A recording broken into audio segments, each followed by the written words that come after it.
ইমাম হুসাইন তখন মদিনায় বসবাস করতেন। এজিদ মদিনার গভর্নরকে চিঠি লিখে এই নির্দেশ দেয়, হুসাইন আমাকে মেনে না নিলে তাকে হত্যা করো।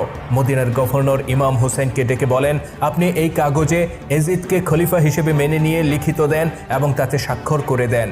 ইমাম হুসেন বলেন, এজিদের মতো ব্যক্তি যখন খেলাফতের মসনদে বসে তখন নবী মুহাম্মদ সাল্লাল্লাহু আলাইহি সাল্লাম এর ধর্ম উম্মার কোনো উপকারে আসে না। আমি তাকে খলিফা হিসেবে মানি না। এজিদকে বলে দাও, উত্তরাধিকার সূত্রে জোরপূর্বক খেলাফত দখলকে আমি স্বীকার করি না। একথা বলে তিনি চলে যান।